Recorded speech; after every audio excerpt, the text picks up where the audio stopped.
E aí que me deu saudadinha de aparecer por aqui e eu pensei que início do ano seria uma ótima oportunidade de eu vir mostrar minha carinha no YouTube e gravar um vídeo contando quais foram as minhas melhores leituras de 2019. Foram 51 livros lidos no total. Desses eu elegi 13 favoritos, sendo 8 deles escritos por mulheres. Tá bom, né? Então, sem mais delongas, vamos ver, sem ordem de preferência, em ordem completamente aleatória, quais foram meus 13 mais do ano que passou. Bom, minha primeira leitura surpreendente de 2019 foi o As Águas Vivas Não Sabem de Si, da Aline Waller, que eu amo a Aline e acompanho o trabalho dela há muito tempo, sigo nas mídias sociais, ouço podcast, assino a newsletter. E em 2019 finalmente tive a oportunidade de terminar de ler. Eu já havia começado algumas vezes esse livro antes, mas eu sempre empacava em determinado ponto da história e dessa vez eu decidi que era hora de terminar essa lindeza e olha que livro maravilhoso. Ele é uma coisa assim meio difícil de definir porque ele é uma mistura de ficção científica com os dramas contemporâneos de uma personagem muito profunda, com muitas camadas, que é a Corina.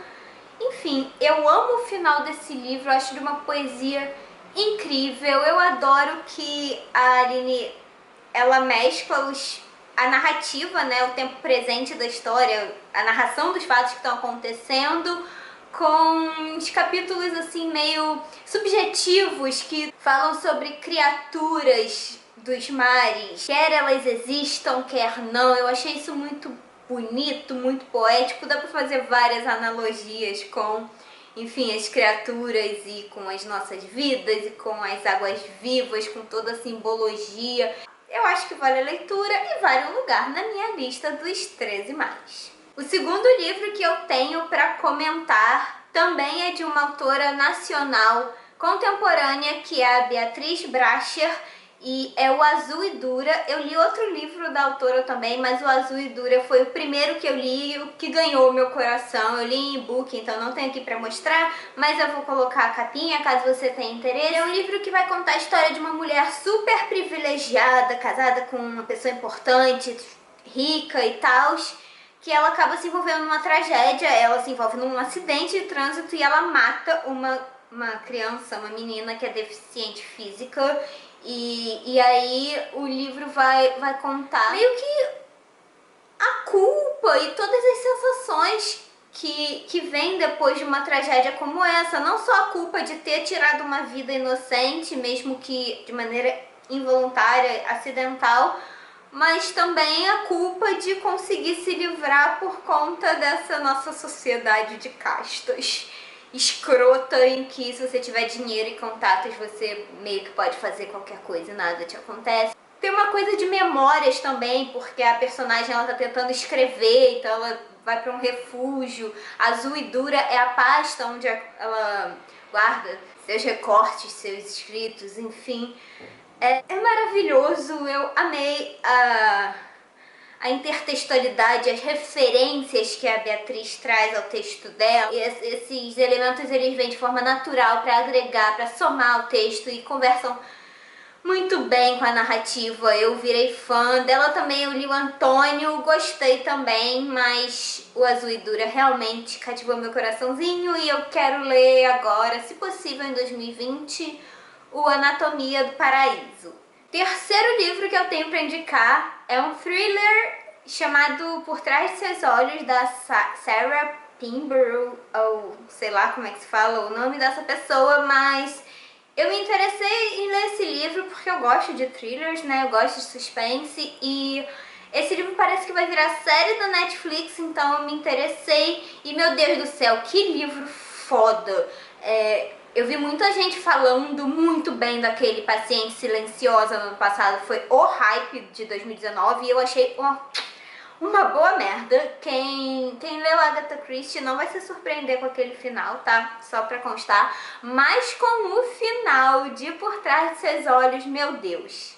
A história ela é bem simples, na verdade. vai tratar de uma mulher, uma mãe solo, que ela arruma um emprego e um dia antes dela começar nesse emprego novo, ela acaba ficando, dando uns beijinhos em um cara em um bar. E no dia seguinte ela descobre que esse cara com quem ela ficou é o novo chefe dela. Então já fica uma situação tensa, mas pra piorar, ela descobre que ele é casado. E pra piorar ainda mais, por uma série de coincidências da vida, ela acaba se tornando amiga da esposa desse chefe. Então, é o começo para o caos e eu acho que não posso falar mais nada. Enfim, essa história é muito surpreendente, cheia de plot twists. O final, eu acho que é um dos finais mais geniais desses thrillers que eu já li.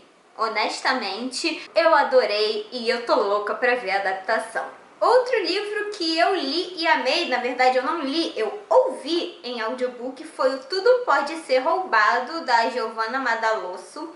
E o que é muito legal desse livro é que ele é narrado pela própria autora. Então foi uma experiência incrível ter escutado, né? Ele vai contar a história de uma mulher que ela é garçonete, com seu emprego oficial.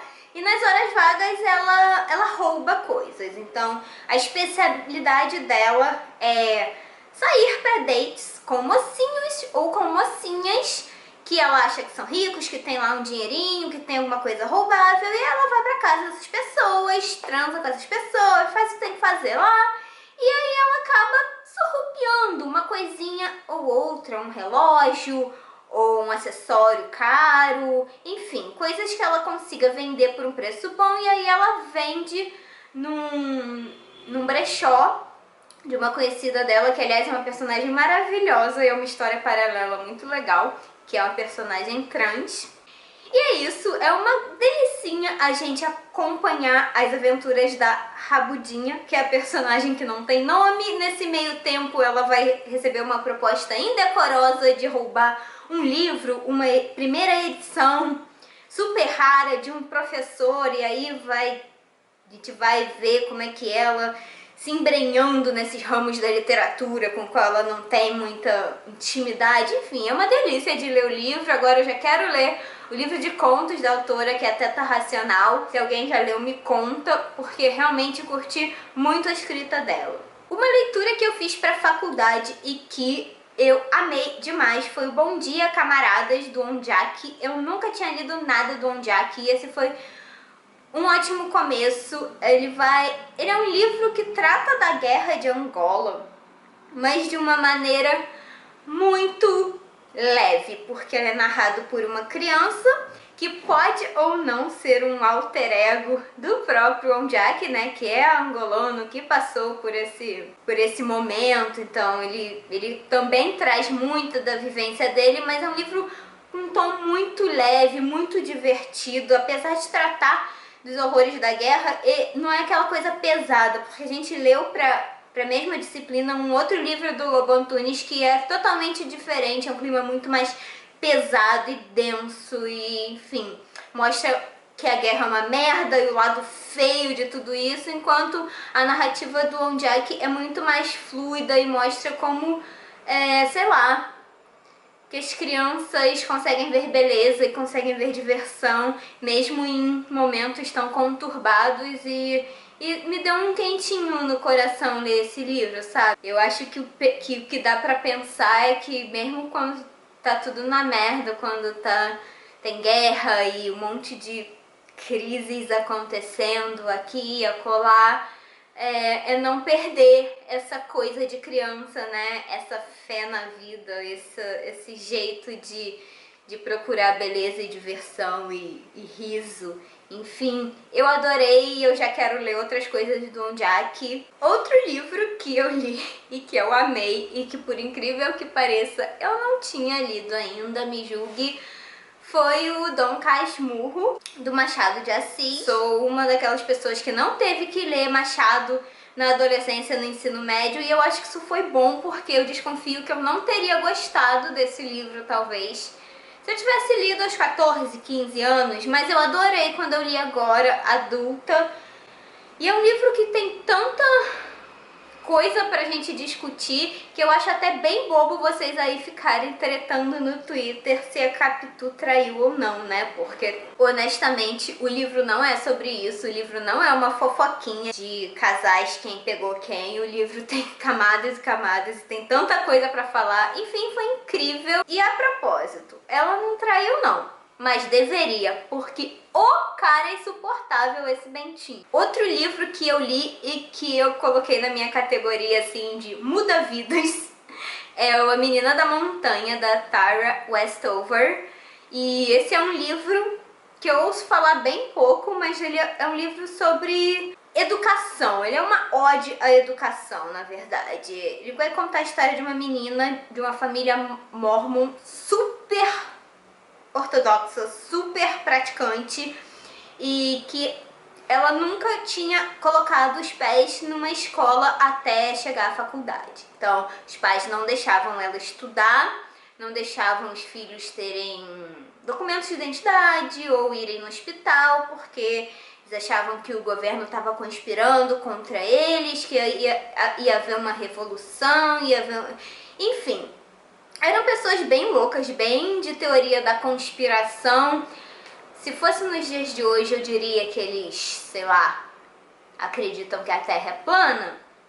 Mas enfim, e aí a Tara vive assim, nesse mundinho dela, no alto de uma montanha, só tendo a companhia dos pais, dos irmãos, ali naquele universo. E ela começa a se cansar disso, ela resolve que ela quer estudar e a partir de então ela vai contar a história de como foi, né, essa mudança drástica de vida, de tipo ser uma menina sem nenhuma instrução formal pra uma pessoa que fez doutorado, que alcançou uma carreira acadêmica, que escreveu um livro, enfim. E ela vai contar umas histórias muito loucas, porque a família dela era completamente desequilibrada. Então ela vai contar vários acidentes que os pais e os irmãos sofreram.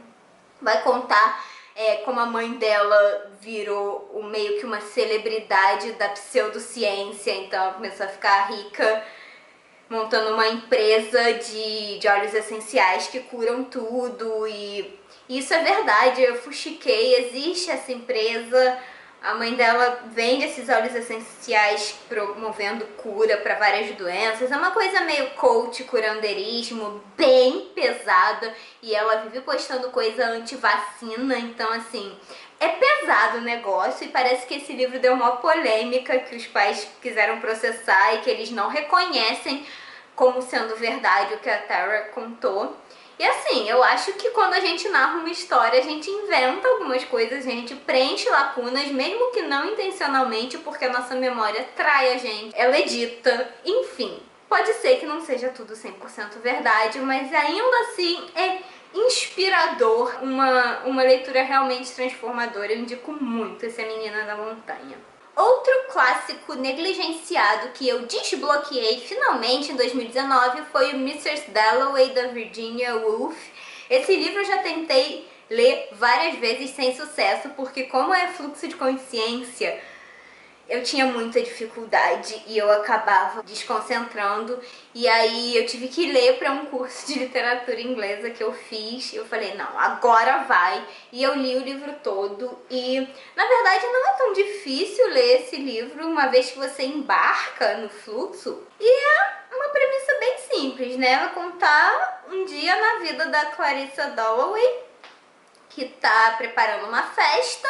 E ela decide que vai comprar as flores, e aí nisso a gente é apresentado a diversos personagens. O livro vai tratar de guerra, vai tratar de suicídio, o livro vai tratar de morte, enfim, uma série de questões que ficam meio que implícitas. E, sei lá, esse livro realmente merecia um vídeo só pra ele, porque é difícil explicar, mas foi incrível eu ter tido meu debut com Virginia Woolf, romancista, e agora eu tô querendo ler outras coisas dela que eu tenho aqui encalhadas na estante. E aí, outro livro de autor nacional contemporâneo que eu tenho pra indicar é o Pare de Tentar Me Fazer Feliz, do Gael Rodrigues. Eu comecei a ouvir o livro, né, porque o Gael disponibilizou os primeiros capítulos em podcast, e aí eu fiquei tão envolvida na narrativa que eu falei, não, eu preciso ler o livro inteiro. E aí ele tá no Kindle Unlimited e eu li, e meu Deus do céu, é incrível, é maravilhoso, é uma espécie de autoficção que vai contar a história do Júnior desde quando ele é criança até a sua idade adulta, e ele vai tratar de temas como a homossexualidade, a culpa por ser homossexual,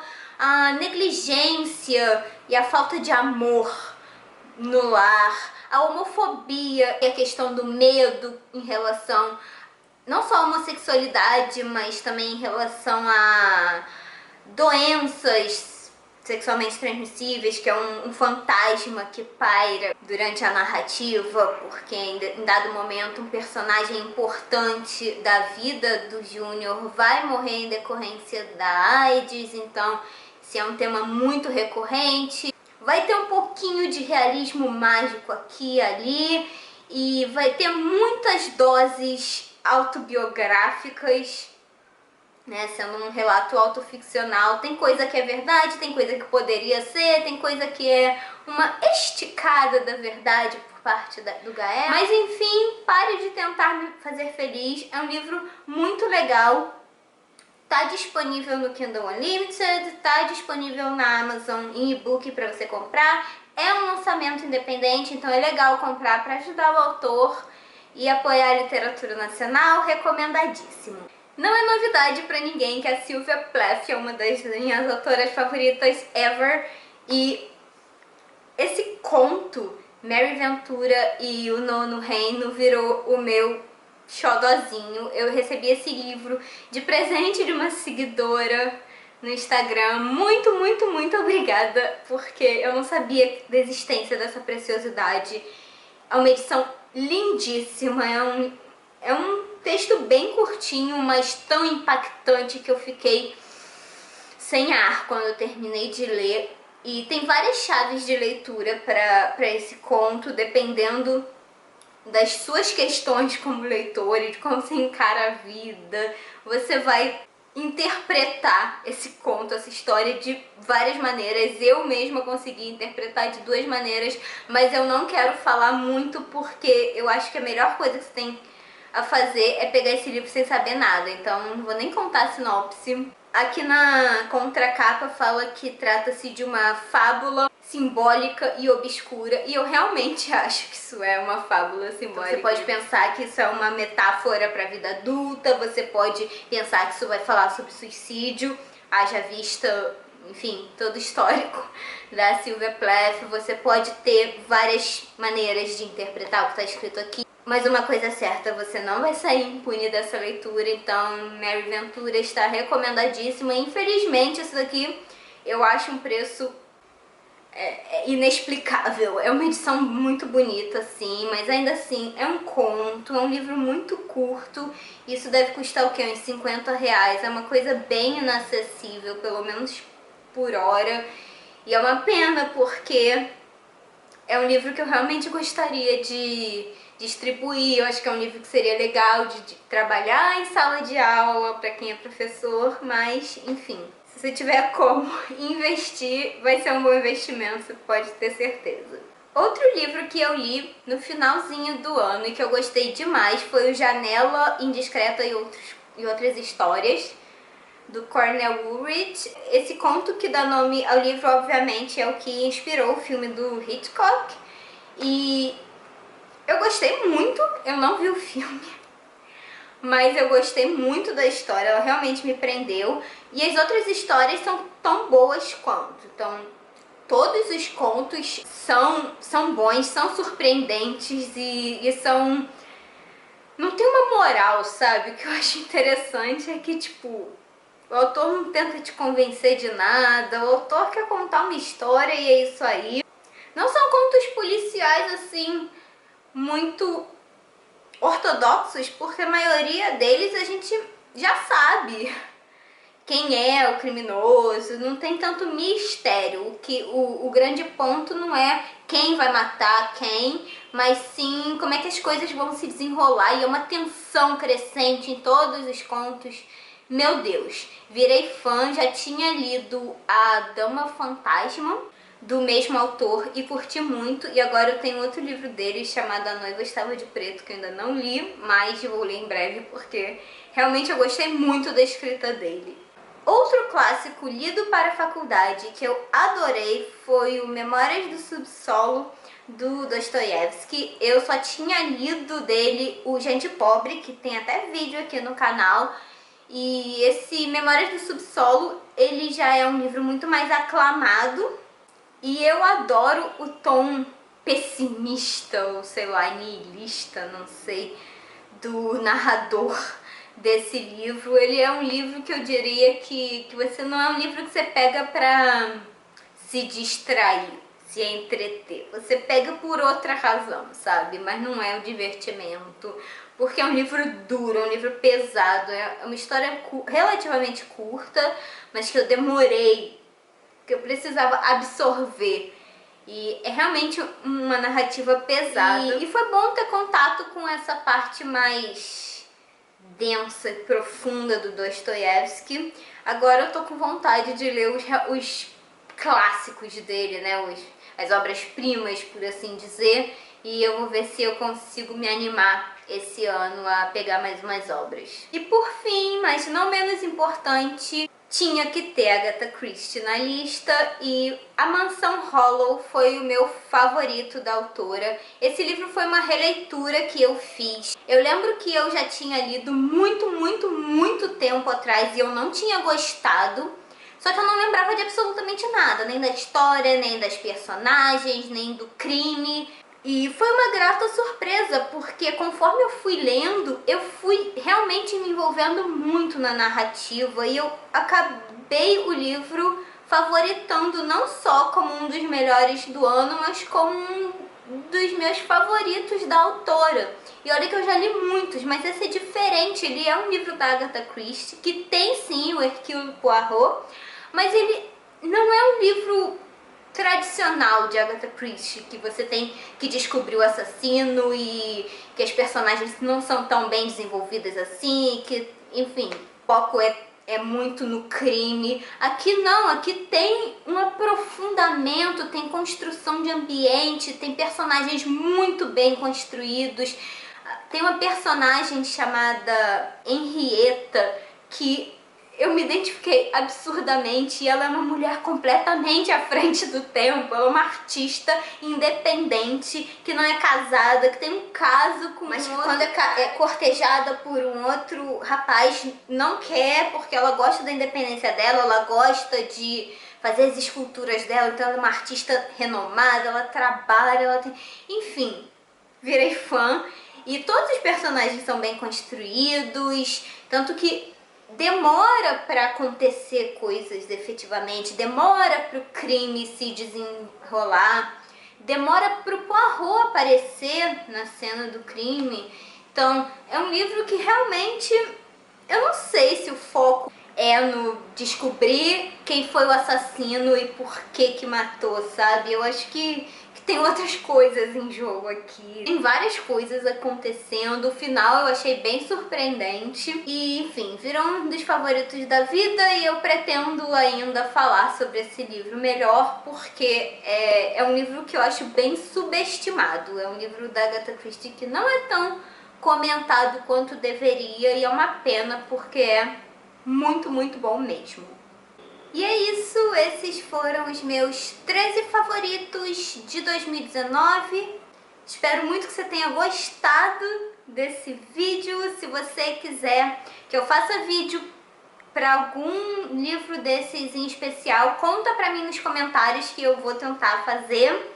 Se você já leu algum desses livros, conta pra mim o que você achou. Não esquece de dar aquele like pra ajudar no engajamento, porque, né, o YouTube tá me ferrando com esse algoritmo novo, e o flop é uma realidade que eu quero mudar em 2020, então me dá aquela ajudinha marota. Muito obrigada pela companhia e pelo carinho de sempre. Eu fico por aqui, e um feliz ano novo pra você.